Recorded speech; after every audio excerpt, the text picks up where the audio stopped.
What's up guys, welcome to Veldora-kun. From our previous episode, we have witnessed the meeting between Tempest and the Tengu tribe. If you haven't watched the previous episodes, I will put the link in the description below. Just a quick warning, these videos contain spoilers from the light novel. By the way, please follow my backup channel with all the lost videos. Also, don't forget to join our Discord community, Veldora-kun Subordinates. The link is in the description box. So now in this video we will review what happened next, which is Benimaru's reaction to Alvis' revelation. But before we will proceed, please like, subscribe to my channel and hit the notification bell. Now without further ado, let's proceed with the video. Benimaru just crossed his arms in silence. He was frozen in place, unable to move or speak. He should be getting a bad headache right now. Unbeatable in battle, maybe, but powerless against threats like these. They seem to have discovered an unexpected weak point of Benimaru. Rimuru commented, "Man, life's sure hard when women are attracted to you, huh?" To which Gobta replied, "Rimuru-sama, are you serious? You aren't exactly outside his league." Rimuru thinks to himself that Gobta is silly. He's genderless now, remember? And Diablo added, "Kufufufufu, I have no interest in getting into any relationship. To me, Sir Rimuru is everything." Rimuru then hears his staff gossiping. Gabiru said, "Sir Benimaru is rather popular, is he not? I heard that the subordinate of my sister also really likes Benimaru-san, but compared with Lady Alvis and Lady Momiji, I'm not sure I like their chances." And Soei said, "You mean Tauka, Gabiru? And maybe Saika?" And Gabiru replied, "That's right, I heard that they don't want to compete with Sauka, and so they gave up on Soei-san." And Soei denied it, "What nonsense are you talking about?" And Gabiru said, No, it's all true." And Gobta said out of nowhere, "Wow, it's like a harem, huh? I'm so jealous." Alvis was a beautiful, reliable woman. Momiji was a little headstrong but still a nice little sister type. Not only these two, there are many other girls who also like Benimaru. Gobta had a point, in a sense it is just like he is collecting a harem. Gabiru remarked, "A harem, that does make me envious." "Well, not so fast," Soei replied. "Benimaru is something of a late bloomer. Despite how Benimaru looks, he's a pure-hearted virgin that doesn't know how to deal with girls. He acts tough, but I'm sure he is just as confused as all of us." Rimuru thinks the same. Having all this attention would be nothing but trouble for Benimaru. Moreover, he would be really mindful of how Shuna saw him. Benimaru cared a lot for his sister, so he sure was sensing danger from her and her overbearing ways right now. Geld added, "I think this is a wonderful matter. As manly a man as Sir Benimaru is, it's only natural the women around town would love him. Alvis Dono is naturally strong as the head of the Beast Couriers, while Momiji Dono is Hakuryu-san's daughter, both are impeccable choices. I have a lot to learn from him." Geld himself cared more about his work than chasing women, so Rimuru was really skeptical about whether his claim about following Benimaru's footsteps was true or not. Besides, Geld was already pretty popular. As quiet, serious-minded, and responsible as he was, not only among the female high orcs, many women from the other races also admired him a lot. If he got off his ass and did something about it, he'd have a partner in no time. Gabiru insisted, "Oh, no, you are doing well enough for yourself, Sir Geld. Tauka and the rest are just as how I described, they won't even look at me. For some reason, the subordinates who admire me are all men." Geld said, "You must have not met the right person. I can relate to your feeling to some extent.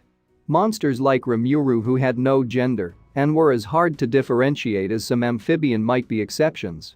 Gabiru added, "That's not really the case, there are several female dwarven herbalists working with me. We do exchange some pleasantries, but..." And Geld unconsciously asked, "Then there shouldn't be much of an issue?" Rimuru thinks to himself, "No, that is a problem. Those are two totally different monster races. You aren't okay with anything that breathes, are you, Gabiru?" And Gabiru replied, "No, a big problem. Those ladies said that I can't seem to physically accept something like a lizard. I'm just so unpopular with them." Rimuru don't know what to say about it. Sounds like the species difference wasn't the only wall to overcome there. There's no wonder why Gabiru can only choose to give up. Gabiru is frustrated. Well, it is supposed to only be like that, but Nansu and Hakusu often get invited to meals and picnics in the forest. I find it so frustrating. Even Geld ran out of explanations and was troubled by how he could comfort Gabiru. Gabiru said he wanted to transform to a human form too, so he could have a chance as well. And Rimuru thinks it's not about looks. He have lived for nearly 40 years without a girlfriend, despite looking very handsome. So-wei pointed out, how boring. That's all because you never took the initiative yourself. Right? That's correct, So-wei. Just being a nice guy being a bystander is not enough. How will any girl fall for Gabiru if he only complains like that all the time? Stop pretending someone's going to pop out of nowhere and confess her love to you. Even Rimuru had realized this only after becoming a slime. Gobta agreed, So-wei-san has a point. I've heard the dwarven big sis saying "Uo, isn't Gazert so cool?" Oh, you think so too? The quiet type character is the most attractive. He's like my pet lizard, so cute to praise Gabiru-san's subordinate. They were crazy for him. So I really don't think it's just about looks, Gabiru. Well, Gobta just threw Gabiru under the bus. Gazert was a subordinate of Gabiru and a member of Hiryu. He was a former lizardman, of course, and even now as a dragonoot, his looks, much like Gabble's, were more reptilian. Now even appearance could no longer be an excuse. Gobta sure was quite mean. So-wei added, besides, women can be easier to attract than one would expect. Gabiru asked, what do you mean? And So-wei said, very much so. There was a female knight who seemed to have had some sort of misunderstanding and developed strong feelings for me. Which got everyone to be interested in So-wei's story. Even Rimuru is interested. They were about to gossip about So-wei's experience when they heard someone talk. Shuna said, ahem. They immediately shot straight back up, faces serious. Sensing the danger, Rimuru slipped back into slime mode and attempted to escape the front line, but instead found myself lifted up by a thin, pale arm. Shuna said, Rimuru-sama, you sure like jesting around. Let's stop talking about that and discuss my brother's affair. They couldn't afford to piss Shuna off anymore. They needed to get serious about this. Rimuru asked, what do you think about this, Benimaru? And Benimaru said, about that, it is really too early to discuss it, that's all I can say. I can say for sure is that one spouse is all I'd like to have. Benimaru added, besides, for higher level magic born like ourselves, siring a child is not a simple task. Some may find several partners to pass their seed and have them compete against each other, but I have little interest in that approach. I do not intend to keep any concubines. Momiji watched Benimaru starry-eyed as she spoke, so no harem, then.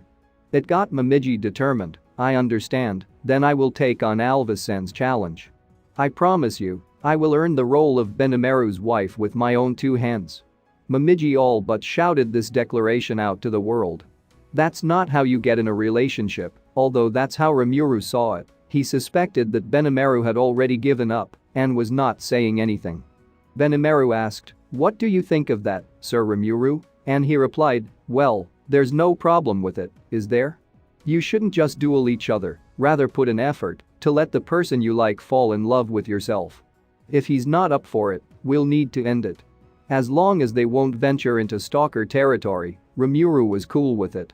Shuna said with a smile, very well. In that case, do as you like. And Xian said, I can beat you, Lady Shuna. To which Shuna said, I look forward to seeing you try, Xian. Xian and Shuna said so, while giving each other a smile. He was very confused, but Rimuru also got to flee from Shuna's hands.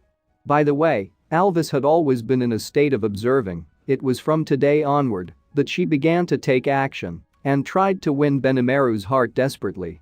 Momiji, of course, followed her every step of the way, resisting her efforts. The other women coveting Benimaru, of course, didn't take this lying down and immediately threw themselves into the fray. It became obvious to see that the battle for Benimaru among the female army had become more and more dire. It kicked off the start of a new tradition in Tempest, the idea that, if you love someone, prove it to them with your own might. The battle for free love thus unveiled. And that's it for my video. Thank you so much. See you on my next upload.